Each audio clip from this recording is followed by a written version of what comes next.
तो दोस्तों, आप सभी का स्वागत है आपके अपने YouTube चैनल लक्ष्य पर। आज हम लेके आए हैं आपकी क्लास हाइट एंड डिस्टेंस, जो कि आपकी क्लास बहुत ही महत्वपूर्ण है। हर एग्ज़ाम में आपके क्वेश्चन इसके बने रहेंगे और बहुत ही नॉर्मल से क्वेश्चन होते हैं जो कि हमसे नहीं हो पाते। ठीक है, तो आज जानेंगे हाइट एंड डिस्टेंस के बारे में। देखिए, हाइट एंड डिस्टेंस जो होता है कोई अलग सी चीज़ नहीं है, बस ये है कि देखने पर हम दूरी का पता लगा लेते हैं। देखने पर हम दूरी का पता लगा लेते हैं, तो इसे हाइट एंड डिस्टेंस कहते हैं। कि हाइट एंड डिस्टेंस कोई बड़ी चीज़ नहीं है, बहुत ही आपने जो ट्रिग्नोमेट्री यानी साइन कॉस टेन पर ही आधारित होती है, वही इसके रूल्स लगते हैं और उससे बहुत ज़्यादा इजी होता है कि नॉर्मल से क्वेश्चन आते हैं, बस हमें दूरी का पता करना होता है।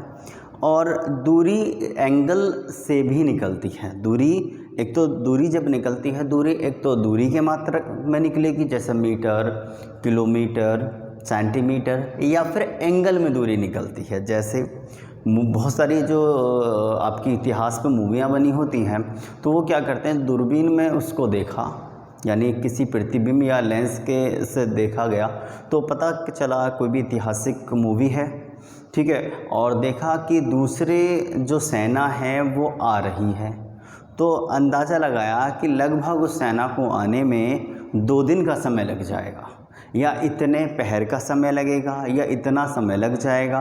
तो वो जो क्या हुआ है, सिर्फ देखा है, देखा और लेंस में देखा, किसी प्रतिबिंब के कारण देखा, ठीक, और दूरबीन के कारण देखा, तो पता चला कि वही लगभग इतने दूर है। तो वहाँ पर उसमें एंगल बने होते हैं। जैसे आपने कोई DSLR कैमरा देखा हो, क्योंकि फ़ोन कैमरे में तो वो नहीं होता है, जो उस पर जो लेंस होते हैं उस पर एंगल लिखे होते हैं। और दूसरा, जब हम उसके अंदर जो उसमें छोटा लेंस होता है जिसमें से हम देखकर फ़ोटो खींचते हैं, तो उसमें जब हम इसको देखते हैं तो वहाँ पर डॉट डॉट डॉट के एंगल के निशान आते हैं। आप ट्राई कर सकते हैं इस चीज़ को। तो जब एंगल के निशान आएंगे तो वहाँ एंगल से दूरी का पता चलता है। तो एंगल से हम दूरी को जानेंगे। अब दूरी का पता कैसे चलता है, तो देखिए, दूरी यह एंगल, क्योंकि हमने क्या करा कि वह उसे एक दूरबीन से देखा और देखने पर पता चली कि वह सेना 4 दिन में यहाँ तक पहुँच जाएगी, या ये एक वो है कोई भी चीज़ है वो यहाँ तक आने में इतना समय लग जाएगा। कैसे पता चला भाई? वो देखना दूरबीन से था या किसी लेंस से था, और दूरी का पता चल गया। जैसे एक व्यक्ति किसी टावर के शीर्ष पर बैठा है, या एक सैनिक है टावर के शीर्ष पर बैठा है और शीर्ष वो समुद्र में जाते जहाज को देख रहा है। अब जहाज को देखा तो देखने पर ही एंगल बन जाता है, क्योंकि हाँ, एंगल जो बनेगा कब बनेगा, देखने पर ही एंगल बन जाएगा। तो उसने जाते जहाज को देखा तो जहाज की चाल क्या होगी, या जहाज उसकी तरफ आ रहा था तो कितनी स्पीड से आ रहा था, कितनी दूरी पर जहाज है, कितने समय में जहाज किनारे तक आ जाएगा। इस तरह के क्वेश्चन बनकर आते हैं। तो जैसे ही उसने उस लेंस में देखा और पता कर लिया इतना दूरी पर है।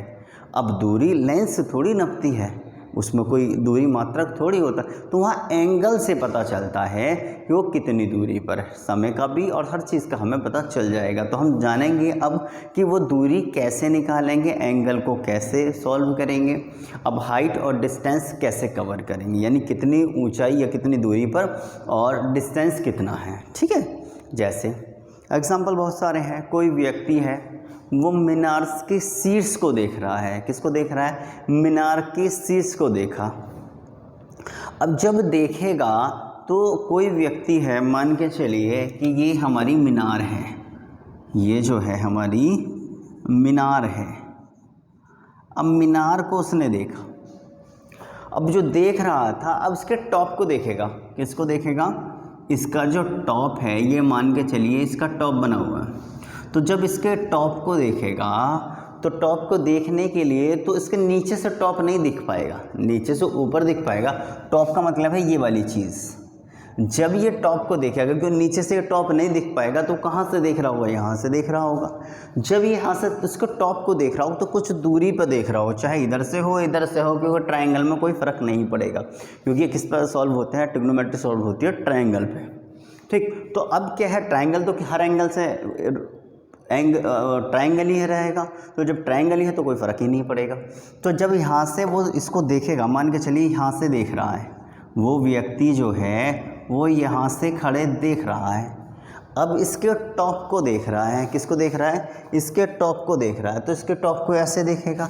तो जब ऐसे देखेगा तो यहाँ पर जो एंगल इंक्लाइंट होगा, ठीक है, तो ये एंगल आपका जो हाइपोटेनस बनकर आएगा, यहाँ जो विकर्ण आ रहा है या आप कण भी बोल सकते हैं, तो ये जो बनकर आ रहा है, तो इस एंगल की दूरी, इससे हम ये जो आपका विकर्ण है, हाइपोटेनस की दूरी आप निकाल लेंगे। तो यहाँ से उस व्यक्ति ने उसके जो टॉप को देख रहा, तो वहाँ तक की दूरी कितनी है, या फिर उसकी मीनार। अब क्या है कि मीनार कितनी ऊंची है, जब ये यहाँ से देख रहा है, अब देखने से, क्योंकि यहाँ पर जितना काम है देखने पे ही है, क्योंकि मैं फिर से कहूँगा कि उसने कैमरे और आपका दूरबीन या कोई भी लेंस में सिर्फ देखा, उसका प्रतिबिंब बन रहा है, तो उस देखने से ही उसने दूरी बता दी है। तो यहाँ पर भी सिर्फ देखने का ही काम होगा। जब हमारे नैन किसी चीज़ को देखेंगे, देखते ही एंगल बनेगा और एंगल बनते ही दूरी का हमें पता चलेगा। ठीक है, चलिए, तो देखिए, जब एक व्यक्ति एक मीनार के शीर्ष को देख रहा है, तो यहाँ खड़ा हुआ व्यक्ति टॉप को देख रहा है। जब जैसे ही उसने देखा, तो यहाँ इंक्लाइंट जो एंगल हुआ है वो हाइपोटेनस, अब ये क्योंकि ये वाली जो भुजा होती है वो कौन सी होती है, हाइपोटेनस। तो जहाँ से व्यक्ति खड़ा देख रहा होता है, जहाँ से व्यक्ति खड़ा देख रहा होता है, तो वो जो होता है, जहाँ से देख रहा होता है वो होता है आधार। क्या होता है, आधार। और जिस एंगल से खड़ा देख रहा होता है वो होता है थीटा डिग्री। क्योंकि हमें एंगल का नहीं पता, इसका तो हमें पता चल जाएगा, क्योंकि कैसा एंगल बनेगा, राइट एंगल बनेगा। और ट्रिग्नोमेट्री किस पर सॉल्व होती है, राइट एंगल में, क्योंकि वहाँ एक एंगल 90 डिग्री का होता है। तो यहाँ से इसने देखा, तो ये टॉप जो है, ये वाला जो टॉप है वो यह बन के आ रहा है। तो जब ये यहाँ से खड़ा व्यक्ति इसको देख रहा है ये वाले एंगल से, तो जब एंगल से यहाँ से देखेगा और इसके शीर्ष को, टॉप को, तो जहाँ से देखेगा वो थीटा डिग्री, और जहाँ खड़ा देख रहा है या थीटा डिग्री जहाँ टिका होता है वो होता है हमारा आधार। देखिए, यहाँ पर जानना बहुत ज़्यादा ज़रूरी है कि आधार यहाँ पर क्या है, विकर्ण क्या है, लंब हमारा क्या है। ठीक है, ये जो है बेस है। अब जो जहाँ देख रहा है, तो यहाँ इंक्लाइंट जो एंगल हमारा है, तो ये हाइपोटेनस हो गया, और ये जो एक सीधी जो है यहाँ पर मीनार है, तो ये हमारा लंब हो गया, यानी परपेंडिकुलर हो गया। ठीक है, तो अब कैसे पता चला, दूसरा तरीका क्या है, जो 90 डिग्री के सामने की एंगल को हम कहते हैं हाइपोटेनस, थीटा डिग्री के सामने की भुजा को कहते हैं परपेंडिकुलर, और थीटा डिग्री जिस पर टिका होता है वो होता है हमारा बेस, आधार। ठीक है, अब यहाँ बन तो रहा है, लेकिन प्रॉब्लम ये आ रही है कि जहाँ से देख रहा है वहीं से बनेगा। तो व्यक्ति यहाँ से खड़े मीनार के टॉप को देख रहा है, तो ये एंगल का हमें पता नहीं है, तो एंगल कौन सा हो गया फिर, थीटा डिग्री। यानी जब एंगल का हमें ज्ञात नहीं होता तो उस जगह हम मानते हैं थीटा डिग्री का एंगल। ठीक, तो यहाँ से उसने टॉप को देख लिया। अब टॉप को देखने के बाद ही एंगल हमारा बना है, तो अब यहाँ से जो एंगल बना, यही वाली दूरी, अब पूछा जाए वहाँ से व्यक्ति जहाँ से देख रहा है उसका शीर्ष कितनी दूरी पे है, तो शीर्ष आप बता देंगे, क्योंकि जहाँ से इसने देखा एंगल तुरंत इंक्लाइंट हो गया, तो एंगल यहाँ पर बन गया। तो एंगल कौन सा बना, थीटा डिग्री, क्योंकि हमें एंगल ज्ञात नहीं है। तो यहाँ से टॉप को देखा, तो ये कौन सा हो गया, हाइपोटेनस हो गया। ठीक, ये वाली आधार हो गया, और ये मीनार की दूरी पूछी जाए तो ये रही हमारी लंब, मीनार की दूरी हो गई। ठीक, अब मान के चलिए कि एक व्यक्ति एक पहाड़ के या एक टावर के शीर्ष पर बैठा है, यानी टॉप पर बैठा है, उसने जाती कार को देखा, तो कार कितनी, उस व्यक्ति के कितनी दूरी पर है। तो जब एक व्यक्ति है वो टावर के टॉप पे बैठा है, अब बैठने के बाद एक कार जा रही है। अब उसने जाती कार को देखा तो वहाँ से कार की दूरी क्या होगी, तो दूरी कैसे निकलेगी, ये तो एंगल बन गया, क्योंकि उसने सिर्फ देखा ही है और एंगल बन गया। तो एंगल जहाँ से वो देख रहा है वहीं एंगल बनेगा, लेकिन एंगल वहाँ से बनेगा और जब बनेगा तो थीटा डिग्री यहाँ टिक गया। जब थीटा डिग्री टिक गया तो ये बेस हो गया, जबकि यहाँ पर जो है एंगल नीचे ही बनेगा, चाहे वो नीचे से खड़ा देख रहा हो या ऊपर से खड़ा देख रहा हो। जब व्यक्ति नीचे से खड़ा ऊपर की ओर देखेगा, जब नैन ऊपर करेगा, जब नैन को ऊपर करेगा तो वहाँ बन के आता है उन्नयन कोण। क्या बनता है, उन्नयन कोण। और जब ऊपर से नीचे की ओर देखता है, यानी टॉप से नीचे की ओर देखेगा तो वहाँ बनता है अवनमन कोण। नमन, नमन का मतलब झुकना, और कहाँ झुकेगा, नीचे की ओर झुकता है तो अवनमन। अवनमन का मतलब नमन कहाँ होता है कि आँखों झुकाना, यानी नमन करना, झुकना। तो झुकने के कब दिखता है, नीचे की ओर। जब ऊपर से नीचे की ओर देखेगा तो वो क्या हो जाएगा, अवनमन कोण। ठीक है जी, अवनमन कोण। अब इनकी हमें आवश्यकता क्या पड़ी, तो देखिए इनकी आवश्यकता पड़ती है कि जब दो चीज़ हो, जैसे या कार की ऊंचाई दे दी जाए, तो अब इसमें पता करना पड़ेगा हमें कि अब हमें कैसे पता, क्योंकि दूरी तो हमें निकालनी होती है, तो हमें कैसे पता वो टावर बड़ा है या कार बड़ी है।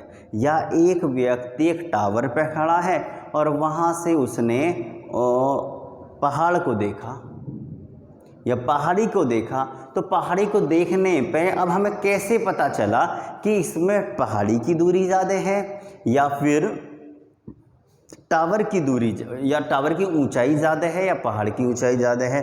एक पहाड़ से उसने टावर को देखा, तो टावर को देखने पर कहाँ से ज्ञात हुआ कि इसमें दोनों में से दूरी क्या है।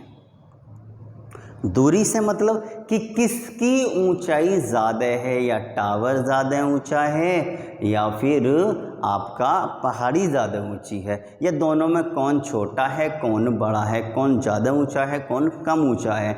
जब तक उन्नयन और अवनमन कोण का प्रयोग क्वेश्चन में नहीं किया जाएगा हमें ज्ञात ही नहीं हो पाएगा, हम क्वेश्चन को सॉल्व ही नहीं कर पाएंगे। तो इसलिए उन्नयन और अवनमन का कोण का प्रयोग करते हैं और एंगल हमेशा बनेगा नीचे ही। जैसे एक व्यक्ति टावर पे खड़ा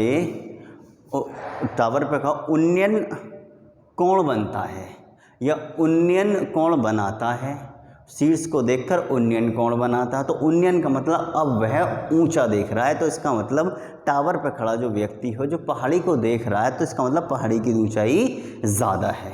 क्या है, पहाड़ी की ऊंचाई ज़्यादा है। तो इससे कम और ज़्यादा का हमें पता चलता है। जैसे मैं एग्जाम्पल आपको समझा देता हूँ। और देखिए जब तक आप वीडियो के लास्ट तक नहीं बने रहेंगे, जब तक आपको कुछ भी समझ में नहीं आएगा। अभी बिल्कुल बेसिक चल रहा है और वीडियो के अंत तक बने रहें।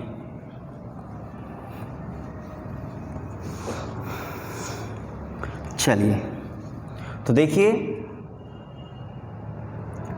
मान के चलिए ये एक पहाड़ी है,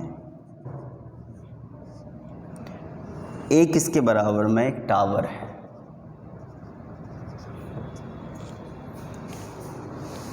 अब इसे उल्टा भी करके देख लिए।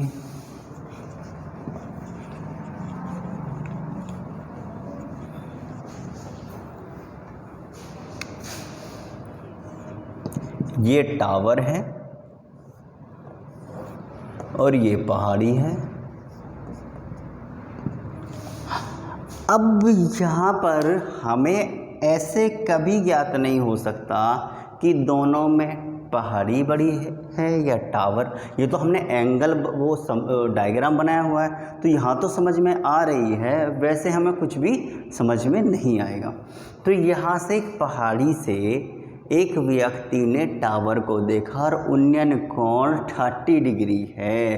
तो जब उन्नयन कोण, उन्नयन का मतलब उन्नयन ऊपर, उन्नयन का मतलब ऊंचा, ऊंचा यानी ऊपर की ओर। जब ऊपर की ओर यहाँ से उन्नयन कोण 30 डिग्री है, तो यहाँ जो एंगल आया है वो कितने डिग्री का आ गया 30। तो इसका मतलब ये यहाँ जो खड़ा पहाड़ी पे है, जब उन्नयन कोण यहाँ बन रहा है तो इसका मतलब ये हुआ कि टावर की ऊंचाई ज़्यादा है, टावर इससे ऊंचा है, वरना हमें पता ही नहीं चलता कि दोनों में कौन ऊंचा है और कौन नीचा है।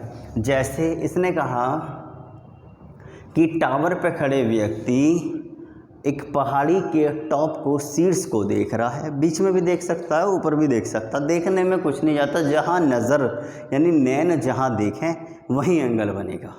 फिर से दूरबीन में सिर्फ देखा है और दूरी का पता लगा दिया है, सिर्फ देखने पे ही पता चल गया कि इस सेना को आने में 2 दिन का समय लग जाएगा। तो ऐसे क्या करा है, वहाँ नापने, दूरी तो कैसे नापते, मीटर से नापेगी, ठीक है, इंच आपको जो इसका मीटर नापने वाला होता है उस मीटर से नापनी पड़ेगी, ठीक। इसके लिए आपको इंच टेप वगैरह की ज़रूरत होगी। जबकि क्या हुआ, उसने सिर्फ देखा और दूरी का पता लगा दिया कि उसको इतने आने में समय लग जाएगा, इतनी दूरी पर, वो इतनी मील की दूरी पर सेना अभी है। चलिए ओके, तो देखिए क्या है, टावर से अब उसने क्या करा, टावर पे खड़े व्यक्ति पहाड़ी को देख रहा है और वहाँ से अवनमन कोण 60 डिग्री बनता है। तो अवनमन कोण जो है, इसका मतलब ये हुआ कि ऊपर से नीचे की ओर देख रहा है, ठीक है। अवनमन कोण क्या है, तो ऊपर से नीचे की ओर, तो नीचे की ओर का मतलब, इसका मतलब ये हुआ जब पहाड़ी से वो, जब उसको पहाड़ी से एक व्यक्ति पहाड़ी के टॉप से टावर के टॉप को देख रहा है, तो देखने पे जो एंगल बनेगा, क्योंकि अब जो देख रहा है वो अवनमन कोण पे बन रहा है, तो अवनमन कोण जो हो गया 60 डिग्री हो गया, ये अवनमन कोण हो गया। जबकि एंगल हमेशा नीचे ही बनेगा, कहाँ बनेगा, नीचे। Angle of elevation, angle of depression. Angle of elevation आपका उन्नयन कोण, एंगल ऑफ डिप्रेशन अवनमन कोण, ठीक है, याद रहेगा। उन्नयन यानी ऊंचा, ऊपर, और अवनमन यानी नमन, नमन का मतलब झुका हुआ नीचे, ठीक है। तो अब हम बढ़ते हैं क्वेश्चन की ओर। देखिए क्वेश्चन से समझ में आएगा कि आखिर क्वेश्चन हमसे क्या चाह रहा है।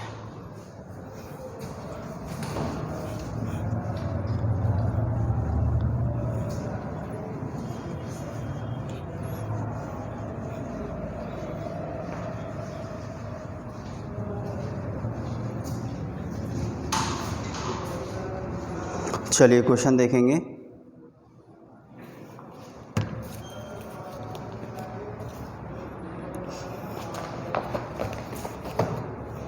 क्वेश्चन में कहा है एक दीवार है, उसकी ऊंचाई 30 मीटर है। क्या कहा है, एक दीवार है, उसकी ऊंचाई 30 मीटर है। तो देखिए एक दीवार है,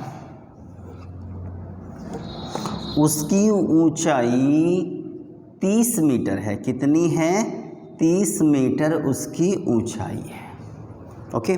आगे का है, इस पर एक सीढ़ी लगी हुई है। क्या लगी हुई है, इस पर एक सीढ़ी लगी हुई है। तो सीढ़ी जो इस पर लगेगी, सीढ़ी जो इंक्लाइंट करेगी, तो कैसे करेगी, या तो तुम ऐसे बना लो तो भी कोई दिक्कत नहीं, सीढ़ी ऐसे लगती है। तो जब इसके टॉप पे सीढ़ी लगेगी या जहाँ भी सीढ़ी लगेगी, ठीक, तो सीढ़ी लगी इस पर,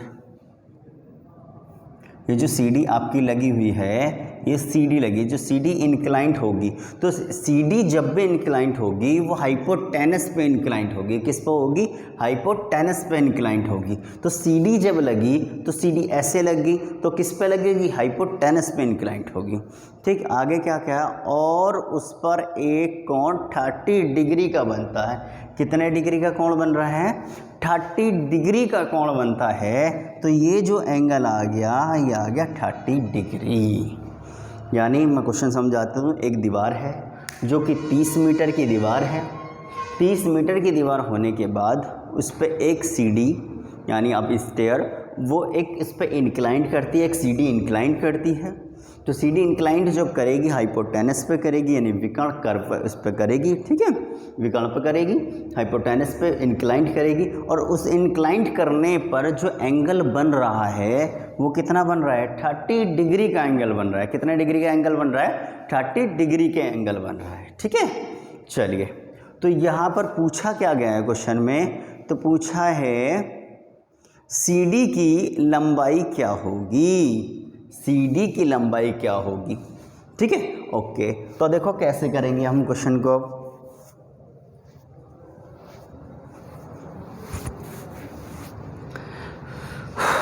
चलो, तो देखिए CD की जो लंबाई को निकालेंगे, तो लंबाई निकालने के लिए अब हम क्या करें, अब हम ऐसा यहाँ पर क्या करें। देखिए क्वेश्चन में सिर्फ इतना कहा है कि एक दीवार है, उसकी ऊंचाई 30 मीटर है, इस पर एक CD लगी है और इस पर एक 30 डिग्री का एंगल बनता है। तो CD की लंबाई क्या होगी, CD की लंबाई क्या होगी, ये वाली बात पूछी गई है। चलो, तो बहुत बढ़िया। देखिए अब हम क्या करेंगे, अब ये क्या है, राइट एंगल बन गया है हमारा। अब क्या पहुंच गया, राइट एंगल बन गया। तो राइट एंगल बनते ही हम किस पे पहुंच जाएंगे, ट्रिग्नोमेट्री पे पहुंच जाएंगे। तो देखिए हम दो भुजाओं को अनुपातिक मानकर सॉल्व कर लेंगे। कैसे करेंगे भाई, दो भुजाओं को कैसे मानेंगे, क्योंकि ट्रायंगल में क्या होता है, भुजाएं कैसी होती हैं, अनुपातिक होती हैं। तो ये और ये दो भुजा का या तो इससे और इससे करोगे, इससे और इससे करोगे, इससे और इससे करोगे। ठीक, तो जब हम इसे और इससे कर रहे हैं, तो ये क्या है हमारा परपेंडिकुलर है, ये हाइपोटेनस है और ये बेस है। जब हम इसको परपेंडिकुलर और हाइपोटेनस को अनुपातिक सॉल्व करेंगे, तो ये होगा परपेंडिकुलर और रेशो आपका हाइपोटेनस। तो P/H होते ही क्या हो जाता है, P/H क्या होता है, साइन होता है। क्या होता है, sine 30 degree is equal to P/H। P/H, अब साइन 30 डिग्री, क्योंकि P जब हम इसको वो करेंगे, कंपेयर करेंगे, तो क्या बन जाएगा, हाइपो साइन बनेगा। जब परपेंडिकुलर बेस को अनुपातिक रखेंगे, ठीक है, तो इसको क्या बन जाएगा, परपेंडिकुलर बेस तो क्या बन गया, 10 बन गया। तो 10 30 से निकाल लीजिए आप, 10 30 निकालिए, P/B ऐसे निकाल लीजिए। आप कहते हैं कि हम ऐसे भी नहीं निकालना चाह रहे, हम तो इससे निकालेंगे। तो बेस और हाइपोटेनस को कंपेयर करेंगे, तो बेस और परपेंडिकुलर को कंपेयर करेंगे, बेस और इसको कर लीजिए। हाइपोटेनस और परपेंडिकुलर को करेंगे, तो हाइपोटेनस और परपेंडिकुलर के कर लिए, क्योंकि 6 आपके अनुपातिक होते हैं, तो 6 के मान आप निकाल सकते हैं। तो जब आप इसको करेंगे, बेस और हाइपोटेनस को लेंगे, तो बेस और हाइपोटेनस और बेस अपॉन हाइपोटेनस क्या बन जाएगा, आपका कॉस बन जाएगा। कॉस 30 की वैल्यू आपको रखनी पड़ेगी। चलिए, तो हम नॉर्मल से साइन पर सॉल्व करते हैं, या तो हम साइन पर सॉल्व करेंगे या हम टेन पर सॉल्व करेंगे, ठीक है, क्योंकि इसके मान आसान होते हैं। तो देखिए ये क्या होता है, साइन 30 का मान क्या होता है, 1/2। 30 का मान क्या होता है, 1/2। तो इसका मतलब जो परपेंडिकुलर है उसकी जो वैल्यू है यहाँ पर 1 दे रखी है। कितनी दे रखी है, 1। अच्छा, हाइपोटेनस की वैल्यू कितनी होगी, यहाँ पर 2 हो गई। हाइपोटेनस की वैल्यू कितनी होगी, यहाँ पर 2 हो गई। तो 1 और ये हो गई 2। ठीक, तो जब 1 और 2 हो गई, अब बचा बेस। अब बेस क्या है कि जब हम इसका कॉस निकालेंगे, बेस और हाइपोटेनस करेंगे, या फिर इसको आप क्या करेंगे, परपेंडिकुलर और बेस करेंगे। तो परपेंडिकुलर और बेस को कंपेयर करेंगे, तो जब 10 30 निकालेंगे, तो क्या हो, 1/√3 हो जाएगा। तो 1/√3, तो इसका मतलब इसकी वैल्यू जो होगी वो कितनी होगी, √3 हो गई। ओके, तो हमें पता चला ये इसकी जो परपेंडिकुलर है वो 1 है, हाइपोटेनस क्या है, 2 है, और बेस क्या है, √3 है। तो जब बेस √3 हो गया, चलिए ठीक है, तो यहाँ पर एक देखिए सिंपल सा क्वेश्चन हो गया। यहाँ तक आपसे आता है, कोई दिक्कत नहीं है। ट्रिग्नोमेट्री भी हमने बहुत अच्छे से कराई है, उसमें जब आप करेंगे तो इतना आपको बहुत अच्छे समझ में आ जाएगा कि जब हमने इस दोनों को कंपेयर करा, तो परपेंडिकुलर हाइपोटेनस कंपेयर हुआ, परपेंडिकुलर हाइपोटेनस कंपेयर होती है, साइन 30 हो गया, क्योंकि एंगल यहाँ theta degree, sine theta degree is equal to कितना होगा, theta degree is equal to 30। तो 30 इज इक्वल टू कितना, परपेंडिकुलर हाइपोटेनस, तो ये 30 की वैल्यू होती है 1/2। तो ये 1, ये 2 और ये कितना हुआ, √3। जो 1 बराबर कितना होगा, 30 हो गया। जो 1 बराबर 30 हो गया, तो ये कितना हो गया, 60 मीटर हो गया। और हाइपोटेनस कितना हो गया, वो सॉरी बेस जो होगा वो कितना होगा, 30√3। ये अब क्या है कि देखिए ये जो है, ये है हमारी दीवार, ये क्या है, हमारी दीवार, और ये जो है ये है हमारी सीढ़ी। जो लगाई हुई है। तो दीवार से जो सीढ़ी लगाई है, जो दीवार से सीढ़ी है वो जो कितनी दूरी पर है, तो देखिए यहाँ से लेकर दीवार से जो सीढ़ी लगी है वो 30√3 मीटर की दूरी पर है। सीढ़ी की जो लंबाई है वो कितनी है, तो सीढ़ी जो लगी है 60 मीटर की लगी है, जबकि दीवार की ऊंचाई 30 मीटर क्वेश्चन में दे रखी है। तो देखिए हमने सिर्फ सीढ़ी लगाई और इसको देखा, और देखने पे क्या हुआ है, देखते ही हमें दूरी का पता चल गया। तो देखिए सिंपल सा काम करना है, जो भी एक ना एक दूरी उन्होंने दे रखी होगी, नहीं देंगे तो जो वैल्यू होती है वैल्यू से हम क्वेश्चन को सॉल्व कर लेंगे। तो हम तो बस इतना ही रख देते हैं, √3 वैल्यू होगी, क्योंकि जब वैल्यू नहीं दी जाएगी तो √3 मीटर होगी, 2 मीटर होगी और 1 मीटर हो गई। ठीक है, तो बस सिंपल सा है कि एक दीवार है, बस इतना ही करना है आपको। ये तो समझाने के लिए इतना बड़ा था। नॉर्मल क्या करना है, एक दीवार है, दीवार पर सीढ़ी इंक्लाइंट हुई तो इंक्लाइंट सीढ़ी आपके जो स्टेयर है वो इंक्लाइंट होगी, उस पर जो बना हाइपोटेनस, क्योंकि जब इंक्लाइंट होगी तो हाइपोटेनस पे इंक्लाइंट होगी। ठीक है, सीढ़ी ऐसे तो लगेगी नहीं, ऐसे ही लगेगी, हाइपोटेनस वाली शेप में लगेगी। ठीक, कंडीशन में लगेगी तो हाइपोटेनस पर सीढ़ी लग गई, क्योंकि जब भी सीढ़ी लगेगी याद रखना हाइपोटेनस पे लगेगी। ठीक, आपकी विकर्ण पे लगेगी। चलिए इससे आगे पहुँचे, तो जब ये इसकी वैल्यू का हमें पता चल गया, यहाँ पर जो इंक्लाइंट एंगल जो है वो 30 डिग्री है, तो 30 डिग्री पर जो इसकी साइन की वैल्यू होती है 1/2 होता है, 1/2 और √3।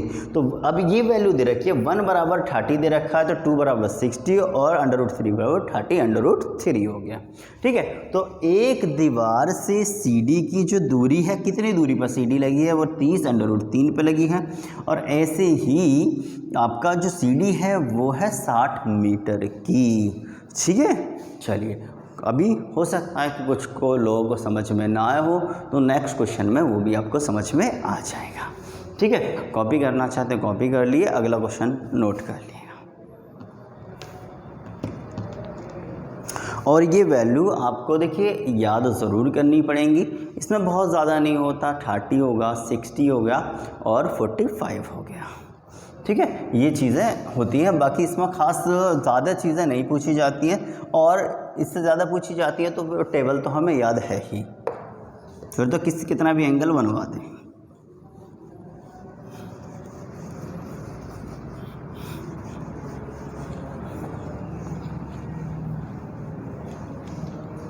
चलिए क्वेश्चन है, एक दीवार है, उस पर सीढ़ी लगी है, उसकी लंबाई 30 मीटर है, सीढ़ी पर 60 डिग्री का कोण बनता है।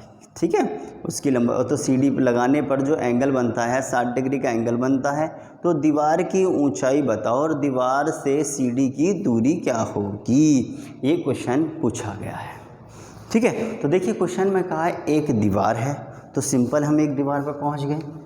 मान के चलिए यहाँ पर जो दीवार है, मीनार है, कुछ भी है, टावर है, पहाड़ी है, आप एक लाइन से शो कर सकते हैं। वो कुछ ज़रूरी नहीं है कि आप यहाँ ड्राइंग ही सॉल्व करेंगे। क्या करेंगे, ये ज़रूरी नहीं है ड्राइंग ही सॉल्व करेंगे, नॉर्मल से क्वेश्चन आपका हो जाएगा। ठीक, तो एक दीवार है, तो मान के चलिए यही आपकी दीवार हो गई है। अच्छा ठीक है, आगे का है एक दीवार है, उस पर सीढ़ी लगी हुई है, तो क्या लगी हुई है भैया, इस पर एक सीढ़ी लगी हुई है,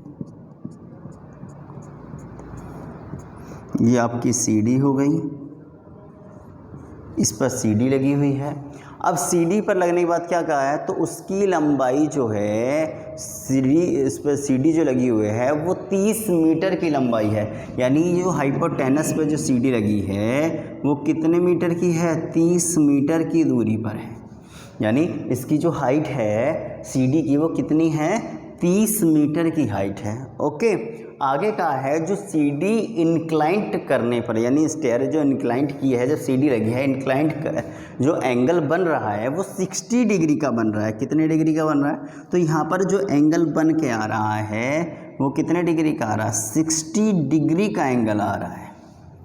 ठीक है, अब क्या होगा, ओके, तो देखिए पूछा है हमसे दीवार की ऊंचाई, क्या पूछा है, तो बताइए दीवार की ऊंचाई और दीवार से सीढ़ी की दूरी क्या होगी, दीवार से सीढ़ी की दूरी क्या होगी। ओके, तो देखिए यहाँ पर क्या है, तो जो 60, अब क्या है, इसको और इसको कंपेयर करेंगे तो साइन 60 डिग्री होता है, √3/2 और ये कितना हो जाएगा 1।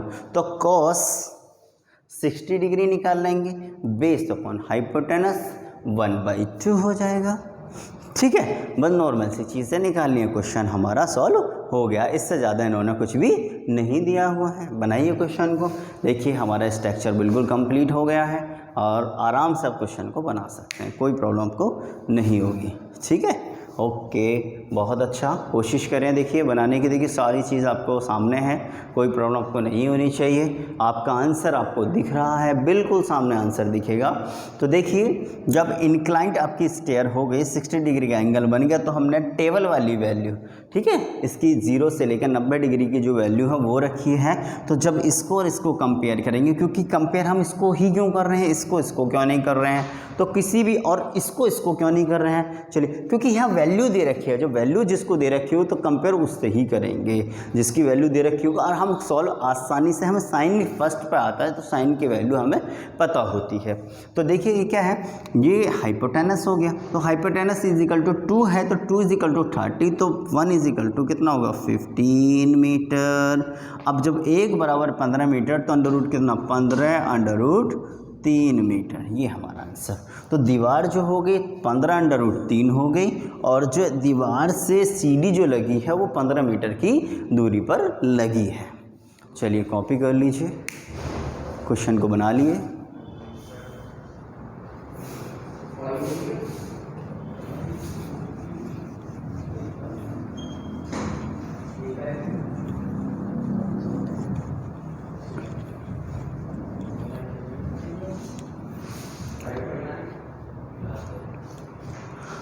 क्वेश्चन है, एक सीढ़ी दीवार से लगाई गई है। क्वेश्चन आप नोट कर लीजिए, क्वेश्चन शो भी हो रहा होगा। ठीक है, एक सीढ़ी दीवार से लगाई गई है, सीढ़ी की लंबाई 60 मीटर है। ठीक है, एक सीढ़ी दीवार से लगाई गई है, ऐसा मान लिया आप, ये दीवार है हमारी, क्या है, दीवार है। एक सीढ़ी दीवार से लगाई गई है। अब सीढ़ी दीवार से लगाई गई तो सीढ़ी जो इंक्लाइंट आपकी स्टेयर इंक्लाइंट करेगी वो ये वाली कंडीशन होगी।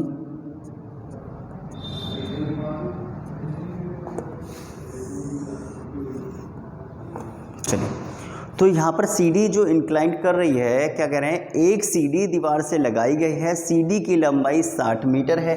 तो जो सीढ़ी है तो ये कितनी होगी, 60 मीटर की होगी। तो काय पे लगती है, हाइपोटेनस पे लगती है। ये भी हर क्वेश्चन में आप पढ़ रहे हैं। ओके, हुआ ये है कि सीढ़ी को आपने जैसे पेंट करते हुए देखा होगा, एक पेंटर है, एक ऊंची दीवार पर एक ऊंचाई बड़ी लंबी सी सीढ़ी है, पेंट कर रहा है। तो यदि वो दूसरी तरफ पलटेगा, सीढ़ी को दूसरी तरफ पलटेगा तो कैसा हो जाएगा, वहीं की वहीं दूसरी तरफ पलट जाएगा। तो उसने क्या करा है, अब उसने सीढ़ी को दूसरी दीवार पर पलट दिया है। तो सीढ़ी जब ऐसे लग रही थी तो सीढ़ी अब किधर लगेगी, लगभग इस वाली कंडीशन पे पहुंच जाएगी।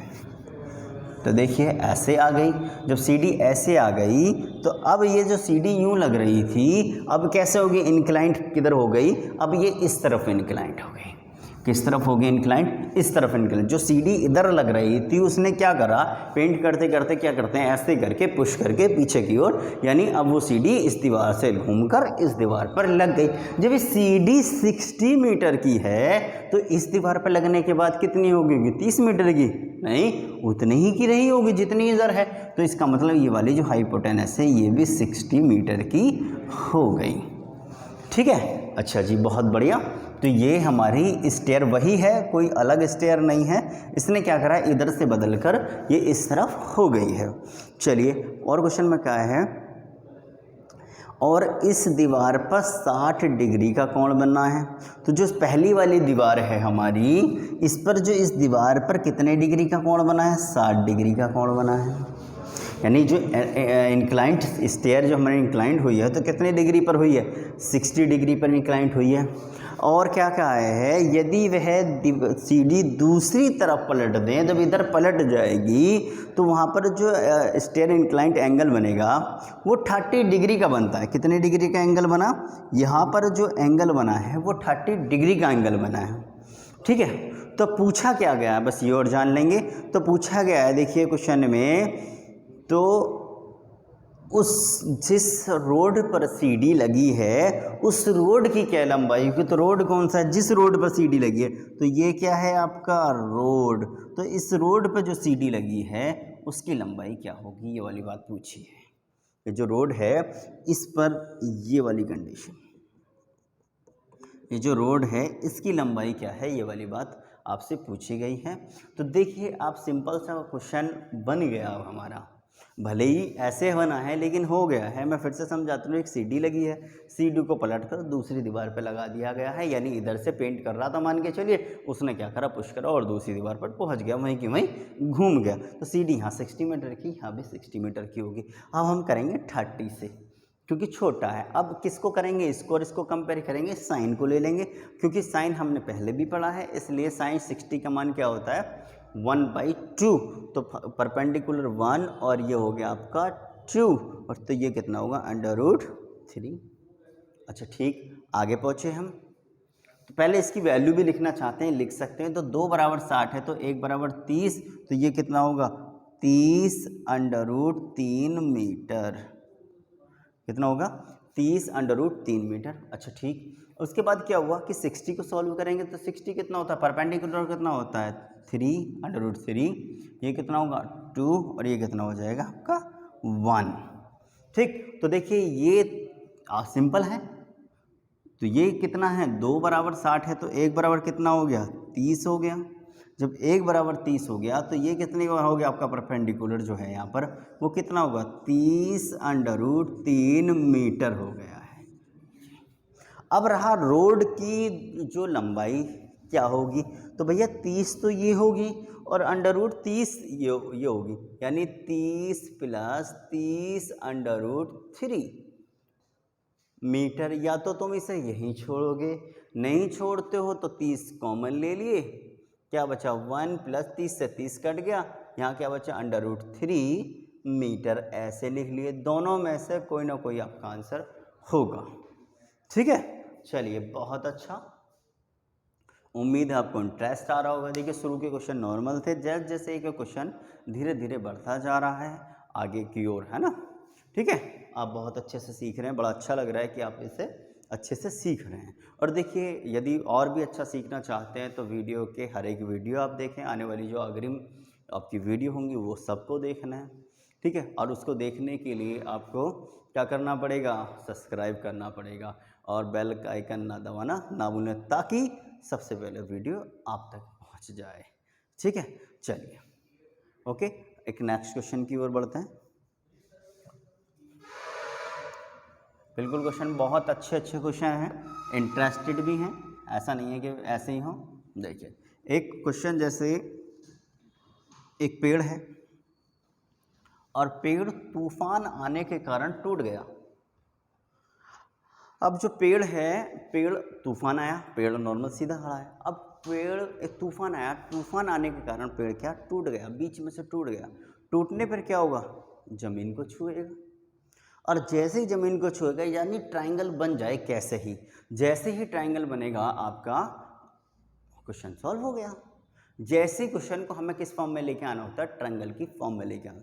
एक पेड़ है और वो एक तूफान आने के कारण बीच से टूट जाता है, और टूटने पर वो उसका जो शीर्ष है वो ज़मीन को छू रहा है। तो पेड़ कितनी दूरी पर ज़मीन पर गिरा, पेड़ की ऊंचाई, प्रारंभिक ऊंचाई क्या थी, पेड़ कितनी ऊंचाई से टूटा था। बहुत सारे क्वेश्चन यहाँ से बन के आते हैं। ठीक है, तो इससे रिलेटेड आज हम क्वेश्चनों को करेंगे। चलिए नोट करिएगा, मैं क्वेश्चन आपको नोट कराता हूँ, बिल्कुल सेम ऐसे ही क्वेश्चन है। चलिए घबराइए नहीं, बिल्कुल अच्छे से समझाएंगे।